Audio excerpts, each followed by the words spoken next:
Our UATV film crew met with freed political prisoner Volodymyr Balukh outside the Feofania Clinical Hospital in Kyiv. Journalists are not allowed on the grounds of the hospital. The side of my face is numb after a visit to the dentist. Is it hard to talk? Balukh apologizes for his appearance. He is wearing a vest he wore in prison because he's had no time to buy warm clothes. In the Crimean pre-trial detention center, it was given to him by released political prisoner Akhtem Chegoz. It's the vest Balukh wore at his first press conference after his release.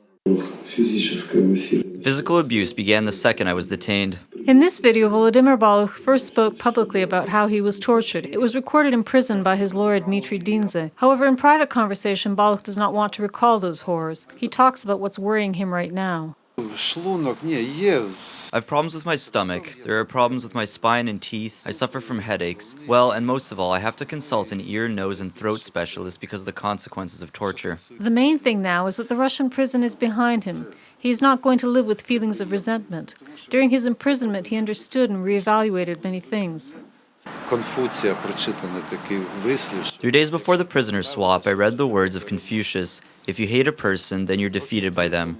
3 years ago, I would have argued with Confucius, and with the veracity of this phrase. Now I won't. The human feeling of hatred has left me forever. Without hate, you better understand the nature of your enemy's actions. Volodymyr Balukh is not aloof from public life and is actively interested in Ukraine's politics. The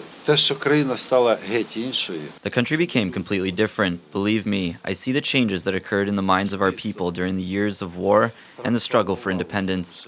There is so much Ukrainian language everywhere. Just being among people in the metro, public transport, I had not heard so much even 3 years ago. Volodymyr Balukh felt these changes in the first minutes after his release. Ukrainians greeted the political prisoners at Boryspil airport as though they were relatives. If I say my emotions were ordinary, you wouldn't believe me. When I stepped off the plane, I did not expect to see my mother given her state of health.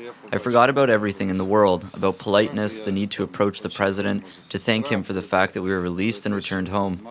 However, Balukh does not yet have a complete sense of being home, since Russia is still occupying his native Crimea.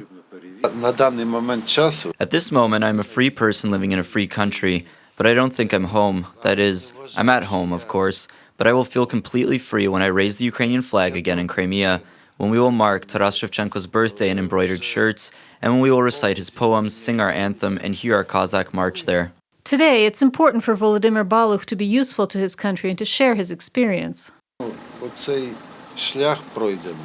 want my experience to help Ukraine better understand the enemy and defeat it.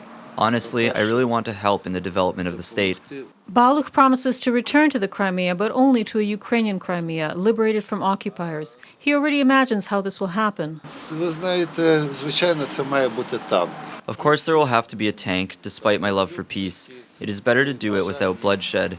You can put flowers in the barrels of guns, however, weapons and gunpowder should always be kept dry. For now, he wants to move his mother and son closer to himself. They are still living in annexed territory. It will be hard for Mom to move. My father is buried there. I have not been there for a long time. She's not yet completely agreed to move, but she already understands that this will happen. I need her and she needs me. Volodymyr Balukh will be able to implement his plan in the future. Right now, he needs to undergo a full rehabilitation. I'll stay in the hospital until the end of September. The rehabilitation process may drag on a bit, and I need to recover. He needs the strength to fight for the release of the rest of Ukraine's political prisoners in Russia and bring them home. Reported by Olha Volonets for UATV.